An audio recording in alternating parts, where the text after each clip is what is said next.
المكتب التعاوني للدعوة والإرشاد وتوعية الجاليات بأبها. الحمد لله والصلاة والسلام على رسول الله، ثم بعد. احنا انتهينا من القياس الاقتراني، وقلنا القياس الاقتراني إما أن يكون حملي أو شرطي متصل أو شرطي منفصل. وقلنا لكم أن الشرطي ينقسم إلى قسمين: اقتراني واستثنائي. فالاقتراني ذكرناه هنا وله موضوع محمول، لكن الاستثنائي يختلف. فنقول الاستثنائي إما أن يكون متصل أو منفصل. طيب نأخذ المتصل. أعطيكم مثال وأبغاكم تنتجون منه إنتاجات يعني، أو تعطون نتيجة. إن كانت الصلاة صحيحة فالمصلي متطهر، لكن واحد يقوم يكملها، عيدها مرة 3 4 مرات. قوم يا خالد يكملها. خلاص الواحد إذا كبر ما عاد منه فايدة. عيدها 4 مرات. المثال نفسه: كانت الصلاة صحيحة فالمصلي متطهر. واكتب لكن وخلف هذه، وانتم زيها اكتبوها واتركوا سطور كذا عشان تكتبون فيها النتيجة والمقدمة الثانية.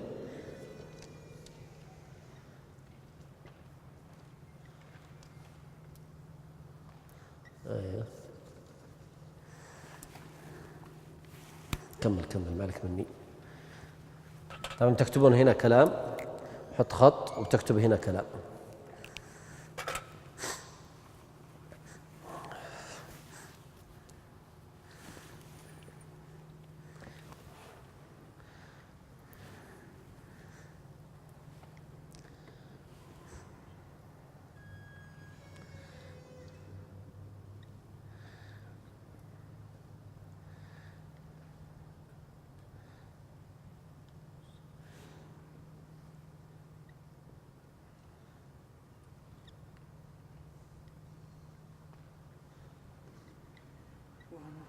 خلاص تفضل يا شيخ.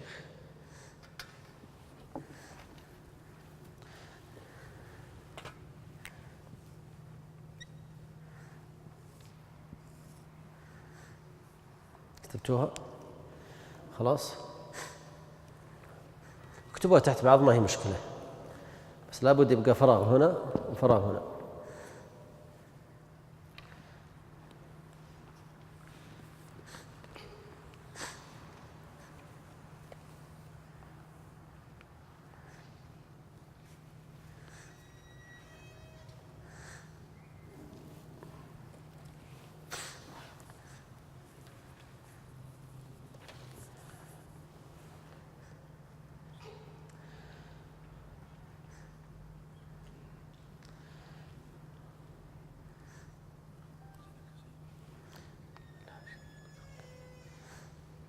خلاص انتهيتوا؟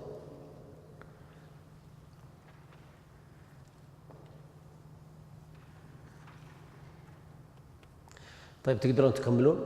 طبعا هذا باب التوضيح، هذا مقدم وهذا تالي وهكذا، بدون ما تكتبونها بس اعرفوها: مقدم وتالي. ها تقدرون تكتبون اللي بعد لكن هذه، حاولوا تكتبونها، كل واحد يكتبها لحاله. اللي بعد لكن أنا ما أبغى اللي تحت الخط الأخضر. والله في ناس يكتبون مع صعوبة السؤال، بس في ناس يكتبون.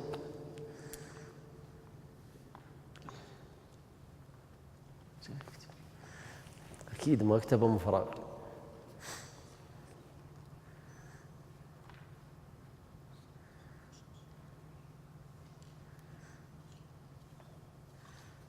خلصتوا؟ طبعا هذا الاستثنائي الشرطي المتصل. قلنا إن كانت الصلاة صحيحة فالمصلي متطهر. في مشكلة في هذه ولا واضحة؟ إذا كانت الصلاة صحيحة معناها المصلي متوضي، صح ولا لا؟ هنا عندي 4 لكن. طبعا قلت لكم في درس سابق اللي درس أمس أظن، قلنا لكم أن الاستثنائي أو الشرطي هذا فعلي يعني ينطبق على الواقع، فيه له واقع. أنا أبغى الواقع هذا، لكن غير القلم أحسن، لكن المصلي متطهر. يلا اكتبوا معي اللي ما كتب. الثانية لكن المصلي، قل أنت، ما أدري لكن المصلي لا انتهينا، هذه أبغى واحدة هنا زيها بس المصلي غير متطهر. خلاص، إذن هنا لكن المصلي متطهر، هذا واقع ولا ما هو واقع؟ واقع، وهذا واقع. طيب هنا لكن الصلاة صحيحة، لكن الصلاة غير صحيحة. صار عندي بالصبر والتقسيم كم؟ 4 حالات.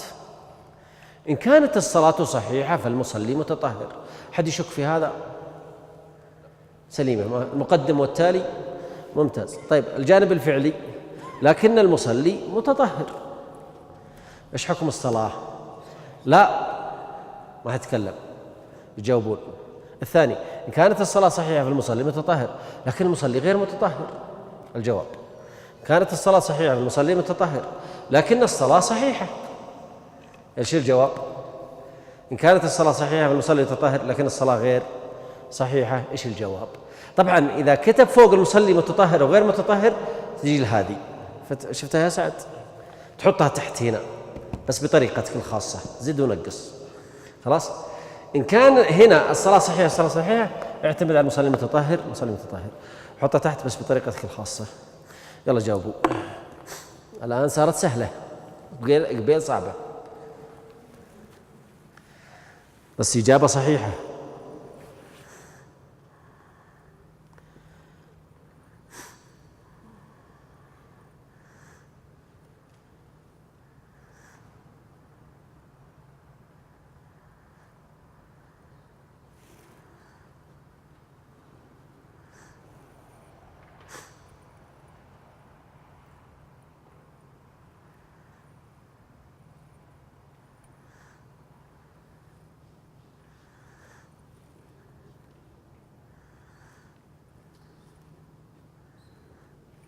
أشروا فكت معكم. انتهيت محمد، انتهيت عمري، وانت اللي جنبه ما شاء الله. وانت يا صاحبي ايش اسمك انت؟ سرحان. ايوه انتهيت، باقي بس تفكر فيها، تفك معك ان شاء الله.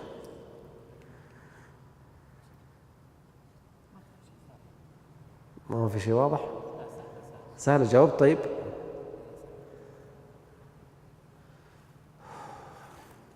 خلاص أبدأ نشتغل.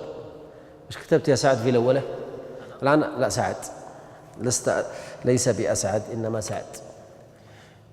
إن كانت الصلاة صحيحة فالمصلي متطهر لكن المصلي متطهر فالصلاة صحيحة. أحسنت. لا أحد يكتب شيء، بكتبها بعجارها وبجارها ثم نناقشها. خلاص، لا أحد يكتب معي شيء، أقصد في النتيجة ولا هذه اللي كتبتوها.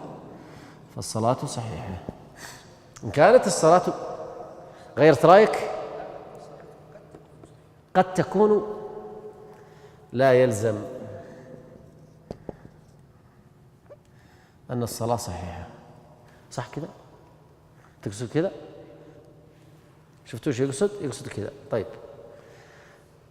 ننتقل للثانية. كانت الصلاة صحيحة فالمصلي متطهر لكن المصلي غير متطهر. الصلاة غير صحيحة أكيد ولا فيها؟ طيب الصلاة غير صحيحة. طيب إن كانت الصلاة صحيحة فالمصلي متطهر لكن الصلاة صحيحة. أنتم يلي وراء. فالمصلي إيش؟ فالمصلي متطهر. إن كانت الصلاة صحيحة فالمصلي متطهر، لكن الصلاة غير صحيحة، الجهة هذيك بازرعة، فالمصلي غير متطهر، المصلي غير متطهر. طيب خلاص. طيب خلونا نشوف ندرس. كانت الصلاة صحيحة فالمصلي متطهر، لكن المصلي متطهر. سعد يقول لا يلزم من الصلاة صحيحة. كلامه صح ولا خطأ؟ ها؟ غلط. يعني نمسح هذه، نمسح لا يلزم هذه، شو مسحتها بيدي. يلا إذن الصلاة صحيحة، صح كذا؟ صح كذا؟ لأن احنا شرط الصلاة أنها تكون متطهر، بس الشرط طيب من يوافق أسعد؟ الشرط المكتوب بس من يوافق أسعد؟ توافق يا محمد؟ توافقه؟ توافق أنت؟ إن كانت الصلاة صحيحة المصلي متطهر، لكن المصلي متطهر، إذن الجواب الصلاة صحيحة. توافقه؟ 1 2. اللي يعرف يرفع، اللي يوافق يرفع يده. 4 5.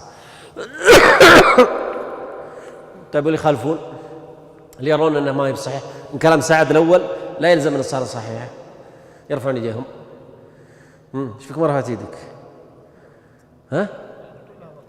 كلها غلط. ليش؟ الصلاة قد تكون صحيحة، أنا عارف، بس نبغى نناقش الآن. لا كلام سعد صح. إذن قولنا الصلاة صحيحة، هل هو صح الكلام ده ولا غلط؟ ها؟ غلط. الكلام هذا غلط. ليش؟ إن كانت الصلاة صحيحة المصلي متطهر، هذه صحيحة، لكن المصلي متطهر، الصلاة صحيحة. طيب ما يمكن ما دخل الوقت، يمكن ما استقبل القبلة، يمكن كان يصلي عريان. الكلام هذا مش مقنع. طيب كيف أقول لك؟ أنت حاط شرطين، الصلاة والطهارة، ما أنت حاط الشروط الثانية، حط الشروط الثانية وابشر. إيه بس نحن الآن في واقع فعلي يا شيخ، في واقع فعلي. الآن رجل متطهر، صلاته صحيحة؟ لا، ما هو لازم، يمكن صحيحة يمكن ما هي صحيحة. إذن قل هذا الجواب غير صحيح، لأن احتمال أن تكون الصلاة صحيحة وتكون غير صحيحة. طيب كانت الصلاة صحيحة فالمصلي غير متطهر، لكن المصلي غير متطهر، أكيد إيش؟ الصلاة غير صحيحة.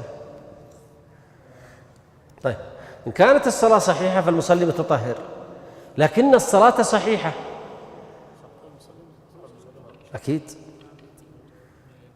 يلا صح، صح يا منصور. إن كانت الصلاة صحيحة فالمصلي متطهر، لكن الصلاة غير صحيحة فالمصلي غير متطهر، يلزم؟ لا ما يلزم. ما يمكن الصلاة غير صحيحة بسبب عريان، يصلي عريان في ثوبه نجاسة، ها؟ خارج الوقت وهو يصلي فريضة، صح ولا لا؟ واضح الآن؟ إذن في حالتين بس اللي فيها الصلاة صحيحة، إذا كان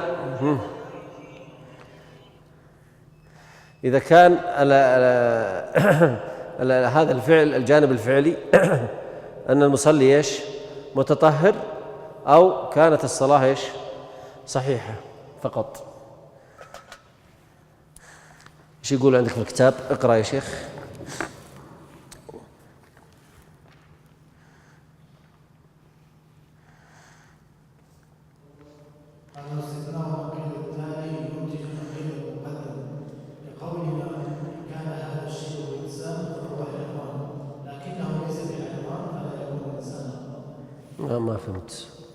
ما فهمت صراحة ايش يقصد. نعم، لكن أما هذه واضحة ما فيها أي إشكال. حيوان أن يكون إنسانا. إيش الاستثنائي هذا؟ الاستثنائي المتصل يقوم على دلالة اللازم والملزوم، اللازم والملزوم، فقد يكون لازم وقد لا يكون. طيب ننتقل الآن إلى الاستثنائي المنفصل. واحد يمسح السبورة. نعم.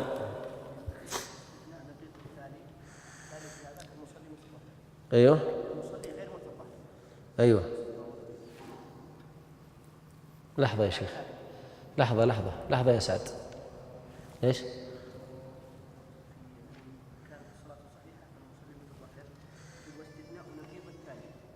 نقيض التالي. غير متطهر، نقيض الصلاة، المصلي غير متطهر، فتكون الصلاة نقيض التالي، تكون الصلاة غير صحيحة، صح ولا لا؟ وضحت الآن؟ إذا استثناء نقيض التالي ينتج نقيض اللي هي فين؟ هذه، صح ولا لا؟ استثناء نقيض التالي، احنا استثنينا نقيض التالي ينتج نقيض المقدم، شفتوها؟ عطنا اللي بعدها. امسح خلينا نمسح. لا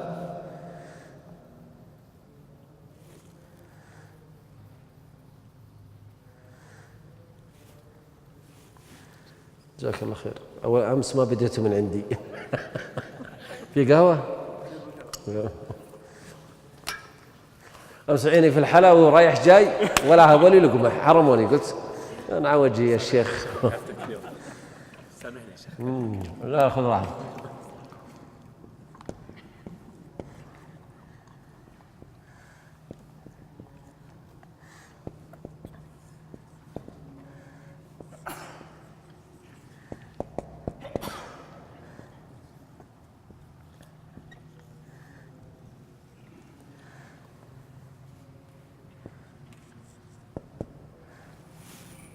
ورحت.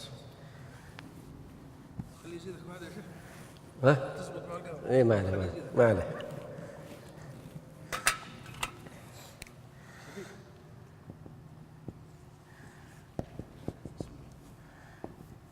هناك بجيك.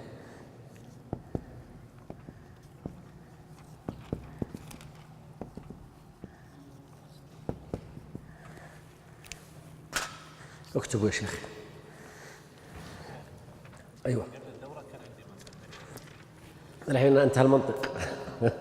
لا هو المنطق في الذهن بس لغته بس.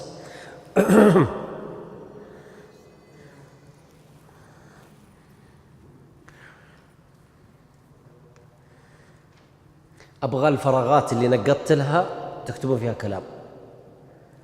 انا كتبت العدد اما زوج واما فرد ينتج واحد، كذا فليس بكذا، كذا فليس بكذا، كذا فليس بكذا إلى آخره. ترى نسيت، ليس كلامي صح، آسف. لا يضر، فليس أو ليس، آسف.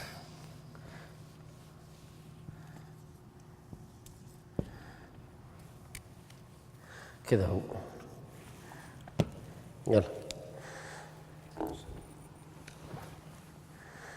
عرفتوا؟ ألفوا.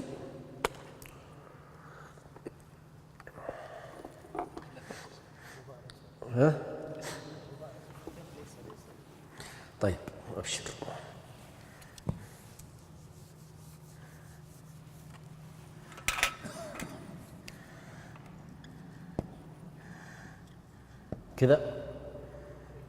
كذا خلاص. إذن في فراغ هنا وهنا، فراغ هنا وهنا، وفي فراغ هنا وهنا، وفي فراغ هنا وهنا. يلا اشتغلوا عشان نساعدكم بس.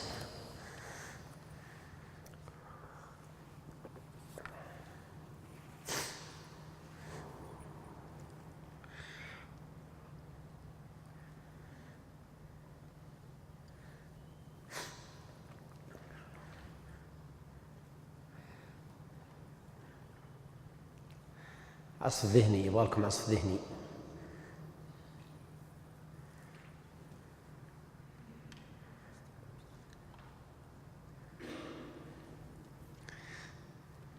بعد طالع يا منصور.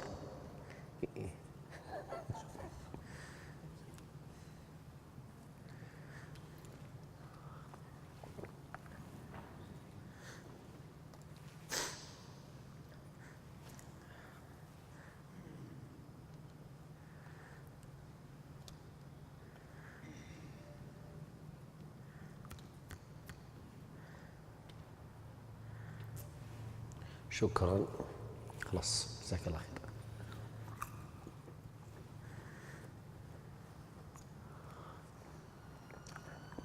حد انتهى منها؟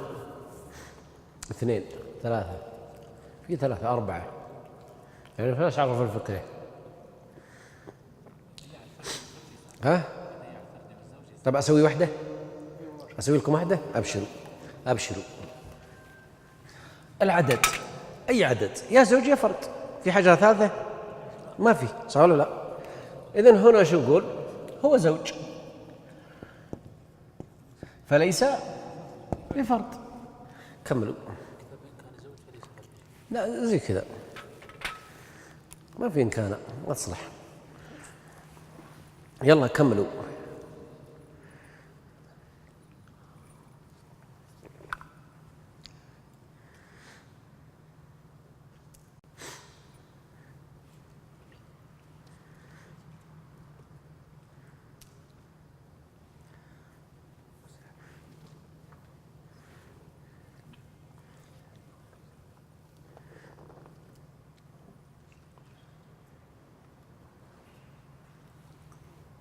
خلاص طيب.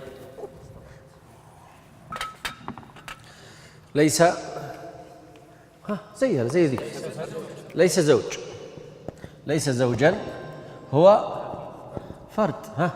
هو قولوا أنتم فرد ليس بزوج. ليس فردا فهو زوج. إذن كلها منتجة، كلها منتجة. اقرأ يا شيخ. وإن كانت منفصلة حقيقية فاستثناء عين أحد الجزئين منتج نقيض الجزء. إيش معنى حقيقية؟ فإن كانت منفصلة حقيقية، إيش معنى اللي يعرف يعرف عيده؟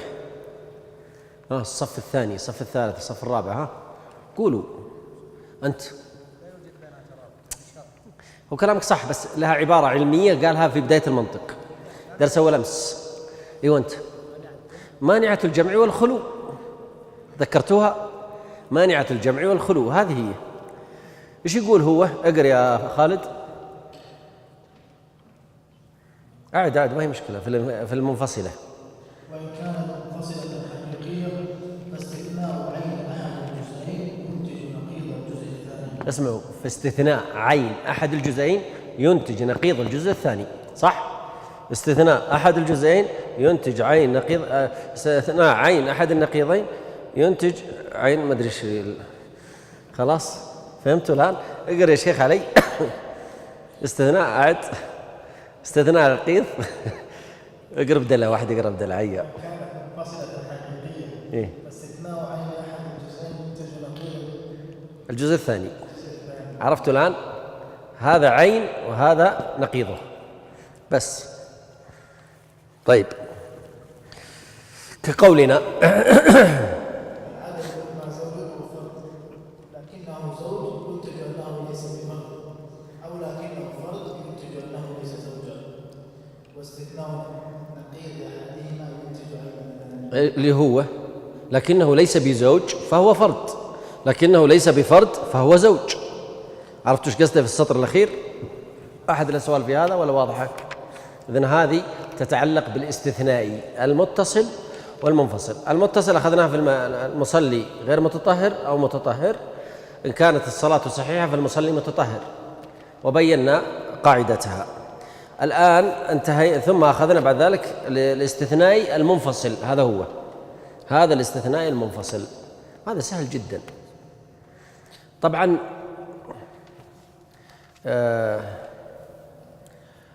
ليست نفهم، لابد أن نفهم إيش؟ أن هذه تنفع في القضايا العقلية، وأحيانا تفيد في القضايا ليش؟ الشرعية. تفيد أحيانا في القضايا الشرعية. يكفي هذا، انتقل لي بعدها يا شيخ. أيوة، قبل ما تأخذ البرهان نشرح كلمتين على السبورة.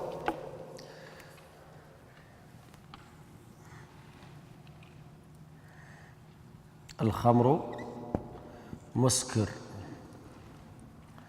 الخمر مسكر، كل مسكر حرام. إذن النتيجة هذا الحد ليش؟ وهذا الحد الأصغر، وهذا الحد الأكبر. فالحد الأوسط نشطبه، يبقى معنا الحد الأصغر مع الأكبر. الخمر حرام. العالم متغير، كل متغير حادث. النتيجة العالم حادث. طيب، المطلوب منا التالي: نعمل دراسة. هل صحيح أن الخمر مسكر؟ خلاص، هذه دراسة واقعية. هل صحيح أن كل مسكر حرام؟ فقد يكون بنسبة 100%، وقد يكون بنسبة 80%، وقد يكون بنسبة 30% أنه مسكر، فتختلف في القوة بين هذه وهذه، بين في النسبة، يعني يبين أكثر، فتعطي النتيجة. فإن كانت هذه 100% وهذه 100%، النتيجة تعطي النتيجة 100%. طيب، إذا هذه 100% وهذه 80%، النتيجة ليش 80%؟ إنك تأخذ بالأخص، صح ولا لا؟ بالأقل. إذا النتيجة 50، هذه 50%، تعطي 50%. إذن النتيجة بينها هذه بحسب القوة، فقد تكون يقينية، وقد تكون ظنية، وقد تكون من جانب الشك، وقد تكون من جانب الوهم أو العدم. خلاص، لذلك نحتاج أن احنا نجعل لكم فكرة حول بعض المصطلحات قبل ما نأخذ هذا الدرس.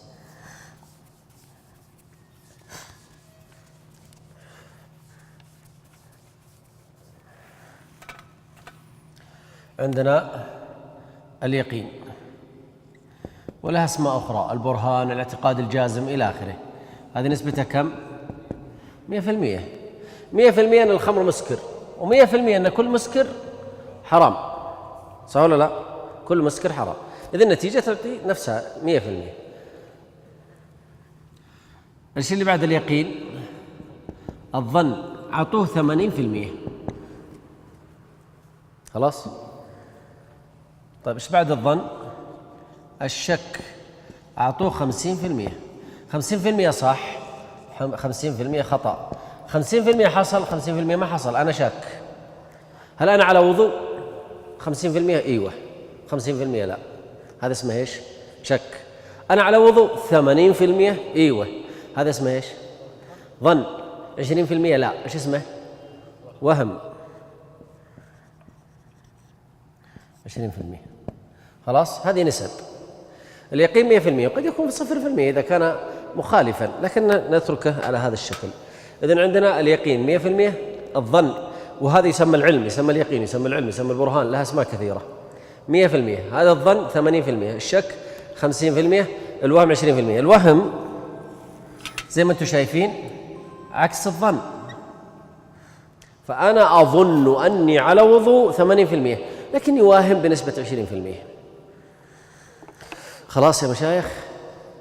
إذن عندما ننظر في هذه، مثلا العالم متغير، لا أحد يشك في هذا، قاعد العالم يتغير كل يوم.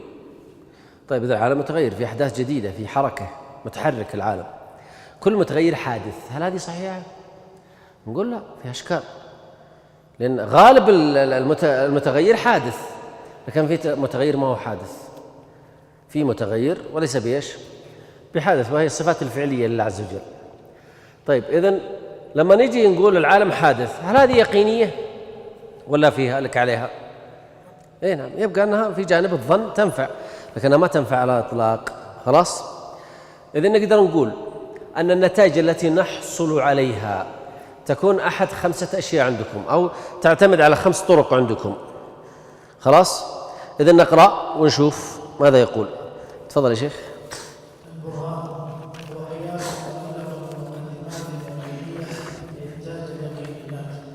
لإنتاج اليقينيات. إذن قياس مؤلف من مقدمات يقينية لإنتاج اليقينيات. قلنا كل خمر مسكر، لو جعلنا أن الخمر مسكر 100% وكل مسكر حرام 100%، إذن أكيد النتيجة ستكون إيش؟ 100%. هذا المقصود. مقدمات يقينية تعطي نتيجة إيش؟ يقينية. طيب وش المقدمات اليقينية؟ قال برهان. البرهان جعله أقوى أنواع اليقين. خلاص عطنا. قسمها إلى عدة أقسام. الأول الأوليات. لحظة يا شيخ، عطني الأول الشوة، أنا وياك نعيش على السبورة ونشوف. الأول الأوليات. إيش معنى الأوليات؟ بديهيات. البديهيات تؤخذ من فين الأولويات والبديهيات؟ من الذهن، صح ولا لا؟ إذن يستخدم فيها الذهن أو يستخدم فيها العقل. عطنا الثانية. كمل. الواحد نصف الاثنين، هذه منين أخذناها؟ قضية ذهنية، بديهية ذهنية. بديهيات، عرفتوا الآن؟ يعني على طول بادي الرأي يعرف أن الواحد نصف الاثنين، وأن الجزء أصغر من إيش؟ من الكل. الآن إيدي أصغر من جسمي كله، لأن الجزء أصغر من إيش؟ من الكل. محراب المسجد أصغر من المسجد. هذه بديهية ذهنية، وإن كان لها أصول واقعية تخدمها. عرفتوا؟ لأن العقل إذا لم يكن له مقدمات محسوسة ما يعطيك نتيجة عقلية، فالذهن يعتمد على الواقع. طيب إذن الأوليات قضية عقلية ذكرناها. الواحد جزء نصف الاثنين، والجزء أصغر من ليش الكل. كمل. مشاهدات.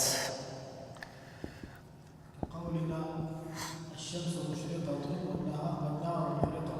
عرفتوا؟ أخذناه من فين؟ بالبصر، صح ولا لا؟ فنشاهد الواقع فنقول فنرى أن الشمس محرقة. أيوة، الشمس مشرقة والنار محرقة، صح ولا لا؟ بالمشاهدة. شفت ولد يضع يده في الضوء حركة يده، إذا النار محرقة بالمشاهدة، فقط المشاهدة. لكنه جعل معي حاجة ثانية، عطنا إياها. مجربات. هذا في عندهم زمان، لكن الفيفادول يخفف الحرارة. اكتبوها، الفيفادول يخفف الحرارة، ويتكلم عن زمانه، الطب اللي في زمانه. طيب ايش الفرق بين المشاهدات والمجربات؟ ايش الفرق بين المشاهدات والمجربات؟ ايش يقول هو؟ قالوا مشاهدات كقولنا ومجربات. ايش الفرق؟ لا، المشاهدات الحكم عليها يكون من أول مرة، أحسنت. بينما المجربات الحكم عليها يكون بالتكرار، اللي يسمونه عندنا في أصول الفقه الدوران، يوجد مع الوجود ويعدم مع العدم. فإذا استخدمنا الفيفادول خفض الحرارة، وإذا تركنا الفيفادول بقيت الحرارة كما هي. الأنسولين اللي يستخدمونه في السكر، إذا استخدمه في السكر وزن له السكر، خفض السكر عنده، صح ولا لا؟ وإذا تركه تم السكر مرتفع. عرفتوا الآن؟ أبغاكم تفرقون بين مسألتين في هذه، بين الطرد والدوران. الطرد إذا استخدم شو اسمه، ايش قلت أنا قبل شوي، الأنسولين، يعتدل السكر، صح ولا لا؟ ثم استخدم الأنسولين يعتدل السكر، فيوجد اعتدال السكر عند استخدام الأنسولين. لكن إلى الآن ترى ما أعطيت نتيجة، هذا طرد. لازم أعدم، عرفتوا؟ لازم أعدم لأجل ماذا؟ لأجل أن أتأكد هل هي موجودة عند الوجود وموجودة عند العدم، هذا دوران. إذا هي موجودة عند الوجود فقط وليست موجودة عند العدم، هذا طرد. كيف؟ أنا أبغى أتأكد من نظرية معينة أو من تجربة معينة. مثلا التجربة هذه أطلع منها نتيجة عملية، أروح مثلا وجدت أنها تقوم على 4 صفات، فإذا خلطت ال4 صفات ألف باء جيم دال، أول مواد 4 مواد، أعطتني نتيجة. أقوم إيش أسوي؟ أسحب المادة رقم 4 وأجرب ال3 الباقية، طلعت نفس النتيجة. إذن المادة الرابعة، أنتم معي؟ المادة الرابعة إيش اللي حصل؟ لما وجدت وجد الحكم، صح ولا لا؟ ولما عدمت تأثر الحكم؟ لا. إذن ما منها فايدة، طردية. استخدمت المادة 3 وجدت أن المادة 3. إيش سويت أنا؟ دخلت المادة 3 أعطت نتيجة، سحبت المادة 3 أعطت نفس النتيجة، وبقيت 3 مواد.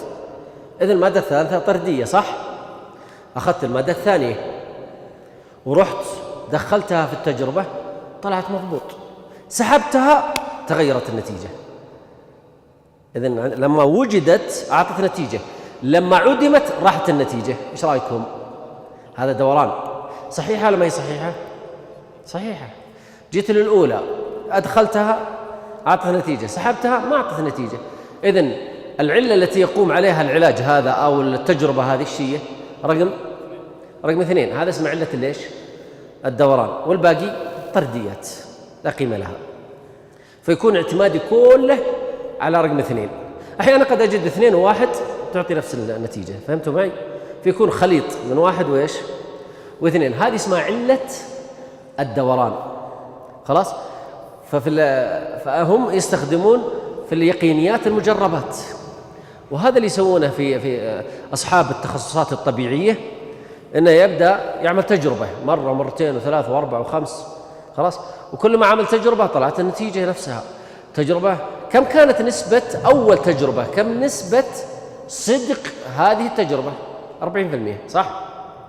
التجربة الثانية ارتفعت الصدق عند هذا العالم، عالم الكيمياء أو الرياضيات أو الفيزياء والأحياء، إلى كم؟ 50، ارتفعت إلى 60، ارتفعت إلى 80، ارتفعت إلى 90، وصلت 100%. وكثرت مع عمل التجربة اكتشف خلاص والله أنا صحيحة التجربة هذه، ما عندي شك فيها. عرفتوا؟ ولذلك النظرية أول شيء تبدأ فرضية، خلاص؟ أعطنا عشان أعطي الفرضية. الحدسيات، أحسنت، اللي هو الحدس والتخمين. هات. قولنا نور القمر مستفاد من نور الشمس. نور القمر مستفاد من نور الشمس. إيش يسوون علماء الكيمياء علماء الطبيعة؟ يبدون بالحدس والتخمين، يخمن يقول أنا أضع فرضيات ويفترض أشياء. إذن هي في عالم ليش؟ الحدسيات. ثم بعد ذلك يبدأ يعمل عليها تجارب. طلع من أول تجربة بنتيجة ويفسرها. انتبهوا لهذه، يفسرها.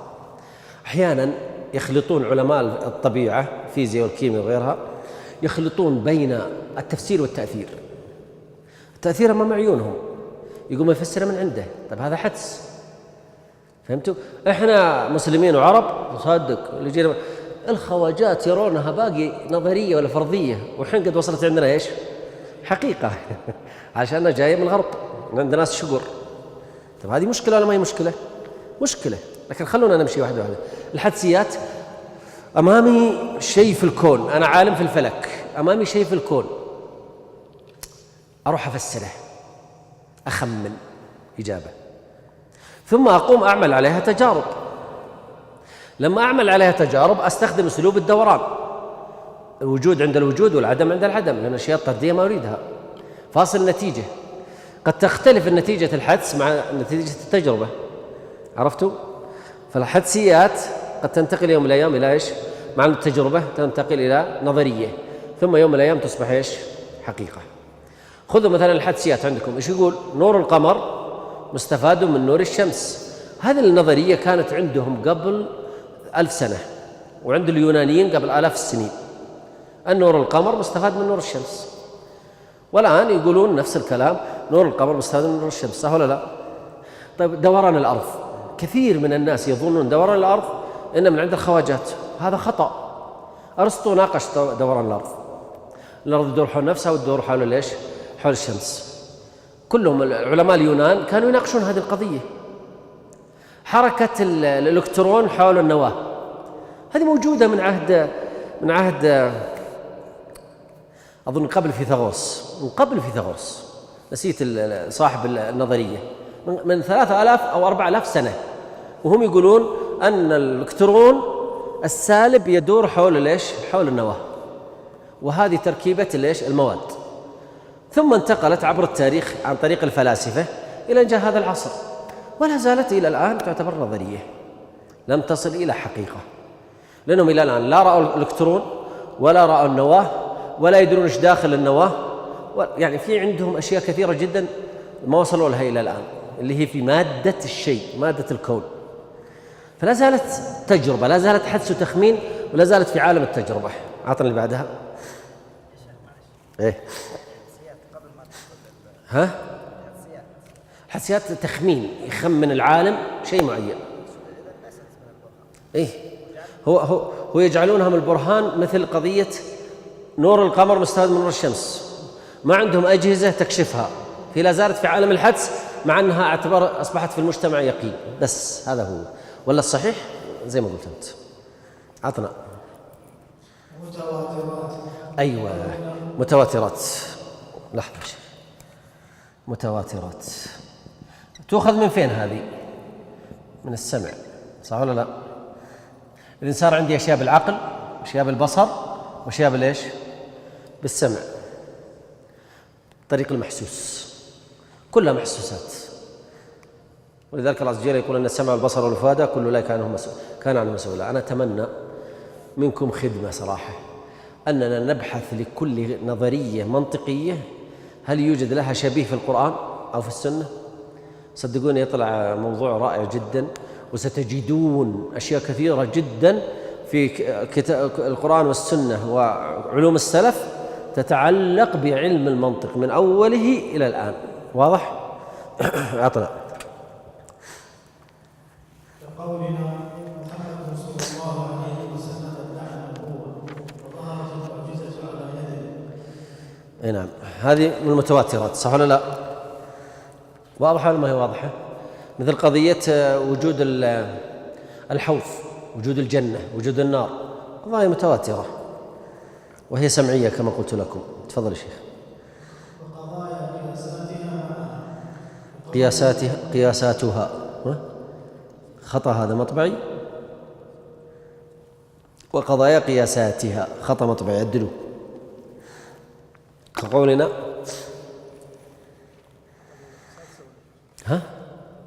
لا، لما تجي إلى الأوليات فتستخدم أسلوب القضايا والقياس، مقدمة صغرى، مقدمة كبرى، ونتيجة.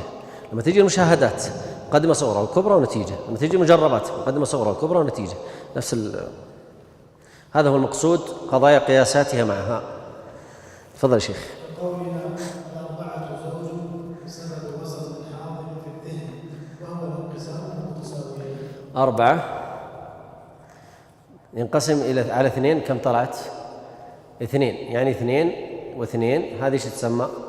4، فينقسم إلى متساويين. لكن لو قسمت 5 على 2 يطلع 2.5. اختلفت ولا ما اختلفت؟ اختلفت. وهم ما كانوا يعرفون في وقتهم الكسور. الكسور ترى عند علماء الإسلام ما كانت معروفة، ولا قبل علماء الإسلام ما عرفت الكسور إلا في العصور الأخيرة. ولذلك اللي درس منكم الفرائض في الجامعة ما كانوا يدرسون الكسور، كان يطلع النتيجة 3.5، يقول لا ما تطلع 3.5، لازم تطلع رقم، لأنهم ما يعرفون الكسور. الآن أصبحنا نعرف الكسور، يمكن نخفف على أنفسنا. من أتقن الرياضيات الفرائض من أسهل ما يكون. نعم، تفضل يا شيخ. إذن الأسلوب الأول أسلوب البرهان. نعم. أيوة كذا، أي قياساتها صح، قياساتها معها. وقضايا قياساتها معها. أي صح، خلوها بالضمة. طيب عطنا. وقياس مؤلف من مقدمات مشهورة أو مسلمة عند الناس أو عند الخصمين، كقولنا العدل حسن والظلم قبيح. أحسنت. طيب هتمسح السبورة.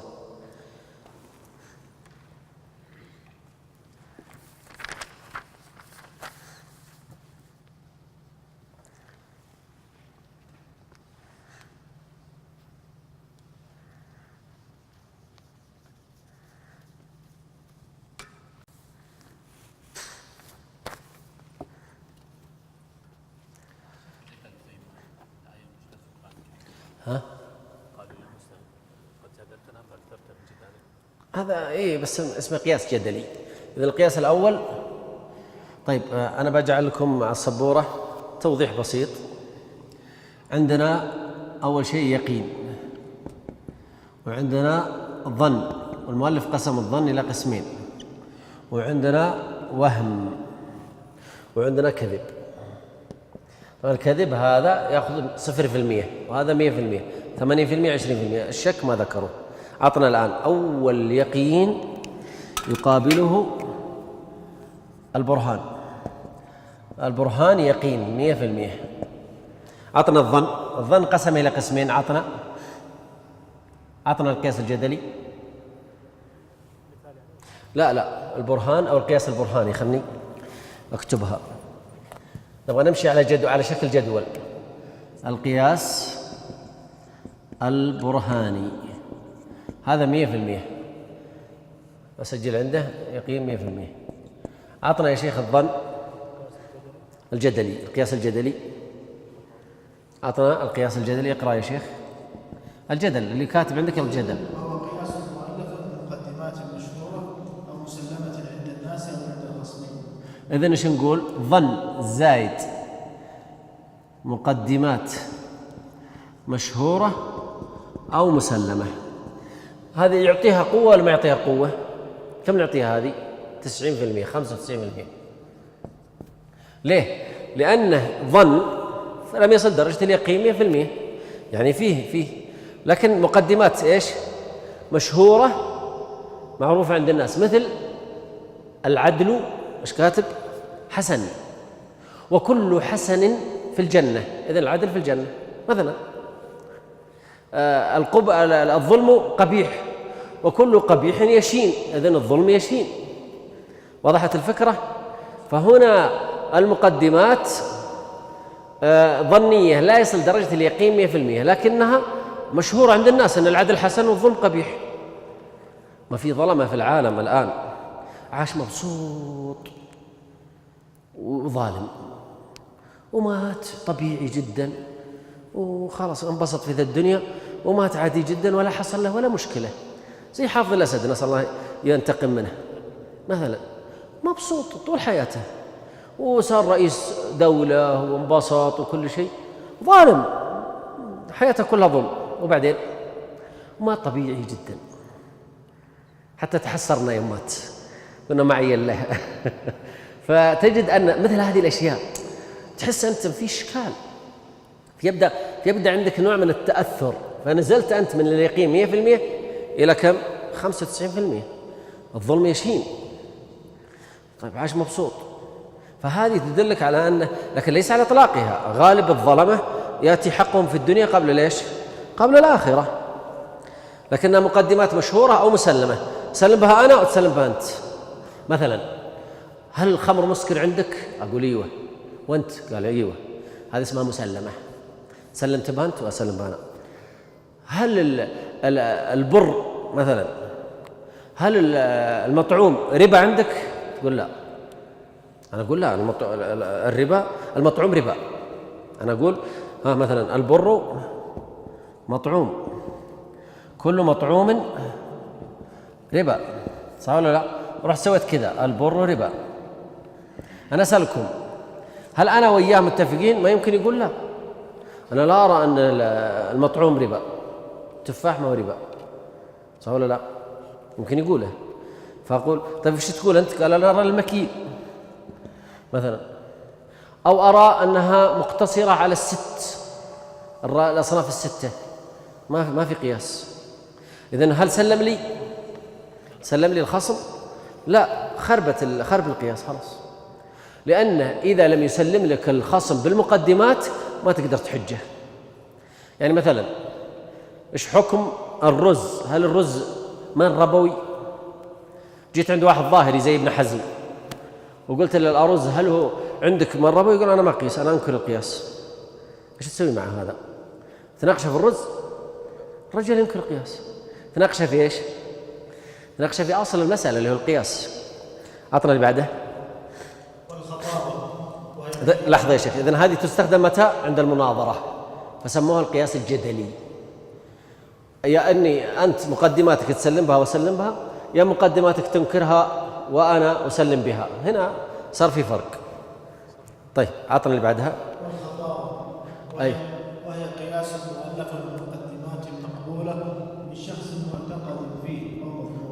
مقدمات مقبولة من شخص معتقد فيه.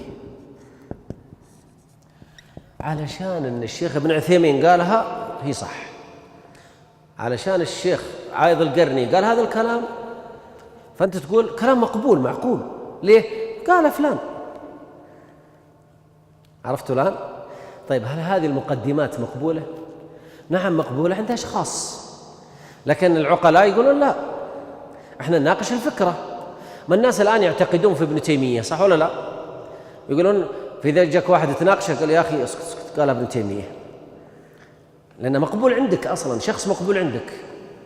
طيب إذا ناقشت، من أنت حتى تناقش ابن تيمية؟ وهذا حاصل في واقعنا. من أنت؟ شوف من أنت، ترد على شيخ الإسلام. فتجد أن كم قيمتها هذه؟ أكيد أضعف من هذه 95%، هذه تنزل 80%، لأنها مقبولة من شخص معتقد فيه إنه عالم في الشرع وعالم في العقل، أكيد أنك تقبل منه ولا بتقبل من غيره. مع أنك لو ناقشت المسألة والله غريبة ليش قال كذا، مع أن المقدمات ما تخدمه، وهذا دليل على نحن بشر. طيب إذا مقدمات من شخص معتقد فيه أو مظنونه. ولذلك أنا ايش قلت؟ دخلتها في دائرة الظن، أعطيتها 80%. هذا القياس الخطابي. ولذلك خطيب الجمعة يقف ويضع مقدمات، هو ما هو حاسبه، يضع مقدمات في كلمته. لو جيت تدرس المقدمات دراسة منطقية ما هي جيدة، فيها ثغرات، لكن الناس تعتقد أن هذا الخطيب جيد وتؤمن بما قاله، صح ولا ما هو صح؟ ولذلك كم قوتها أمام المناظرين؟ أقل. القياس الجدلي يعني عند المناظرة أكيد أني بحترز، أنا بكون خايف، عرفتوا؟ فأكيد أني لن أورد مقدمات إلا يسلم بها الخصم. لكن لو أني أوردت مقدمات في تحريم لحم الخنزير عند واحد نصراني تنفع؟ لا، هو يرى أن الخنزير جائز. إذن القياس الجدلي أقوى من القياس الخطابي وأضعف من القياس البرهاني. أعطنا اللي بعدها. والشعر يكمل. القياس المؤلف من المقدمات المقبولة متخيلا تنبسط منها النفس أو تنقبض. إذن تدخل في عالم الوهم. مقدمات إيش؟ مقبولة. أحيانا يطرب السامع للشاعر في بعض الكلمات الجميلة الرنانة، يستخدم فيها الألفاظ الرنانة، فيظن السامع أن كلامه صحيح مع أنها فيها خلل كبير. ولذلك مستوى أو تنبسط لها النفس. أحيانا بعض العبارات كذا تستثيرك، لو جيت تعملها دراسة منطقية عقلية تجدها ضعيفة، قد تصل درجة 50 أو 40%،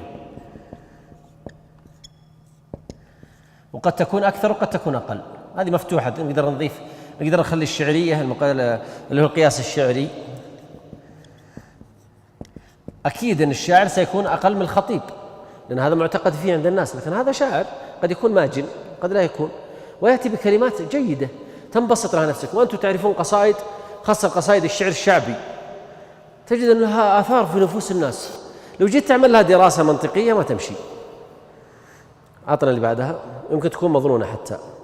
أعطنا المغالطة، هذه اللي فيها المقدمات فيها كذب، المغالطة أو خطأ، فيها كذب أو خطأ، مثل المصادرة عن المطلوب.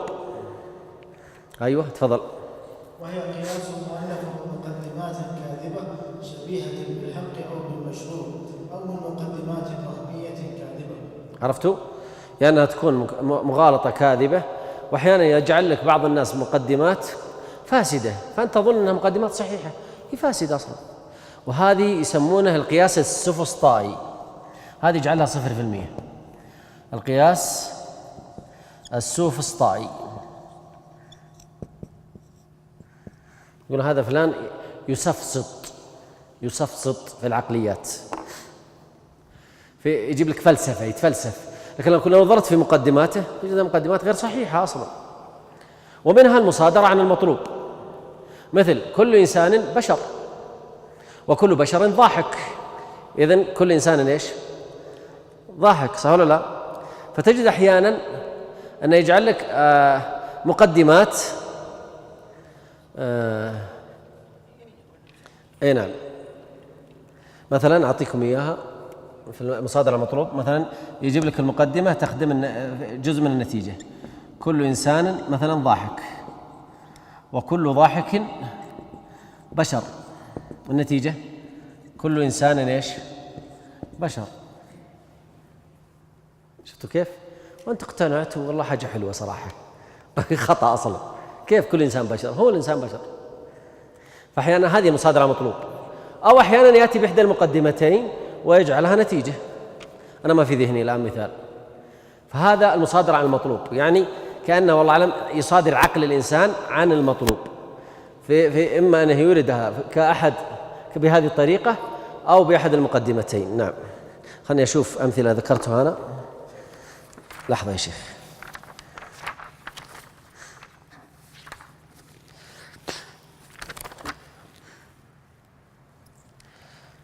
أي نعم. مثل قولهم، يمكن تسجلونها،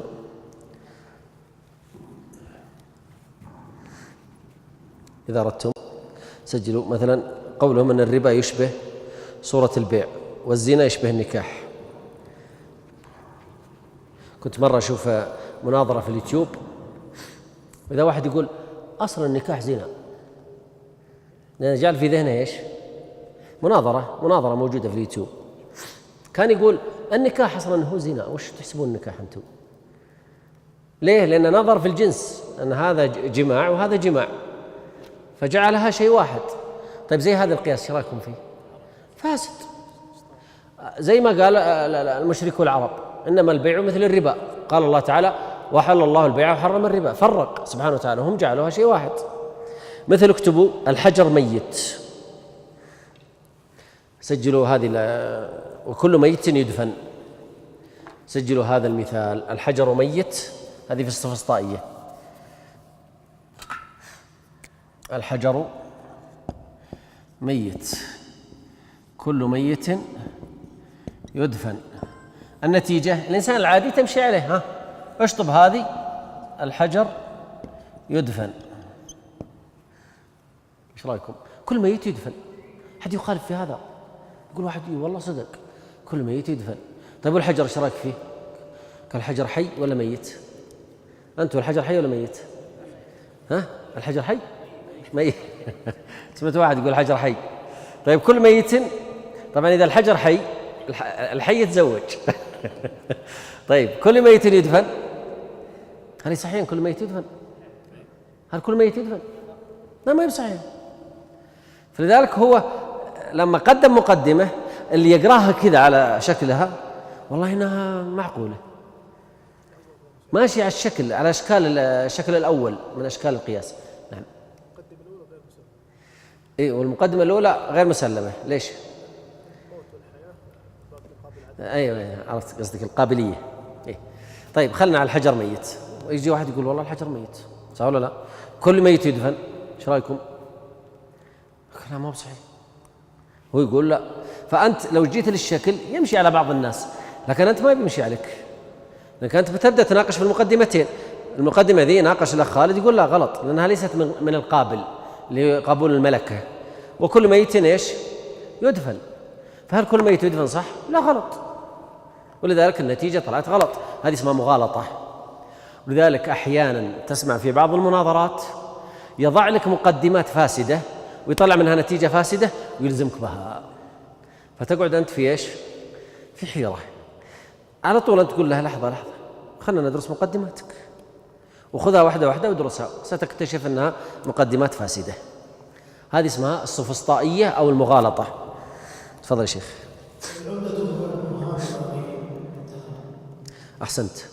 العمدة الشوة لازم تكون 100%. دائما المقدمات والنتائج لابد أن تكون جازمة قطعية، ما يكون فيها. ولذلك هذه كلها أشياء تستخدم في الواقع لكنها لا تعتبر شيئا. نعم. وبهذا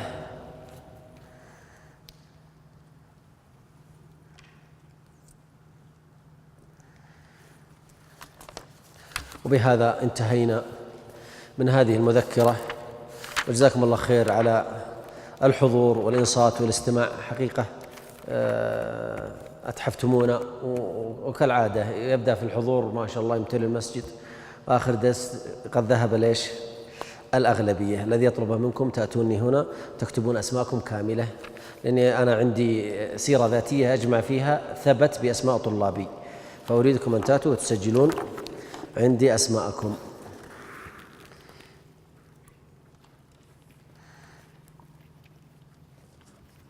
وجزاكم الله خير، وصلى الله على نبينا محمد.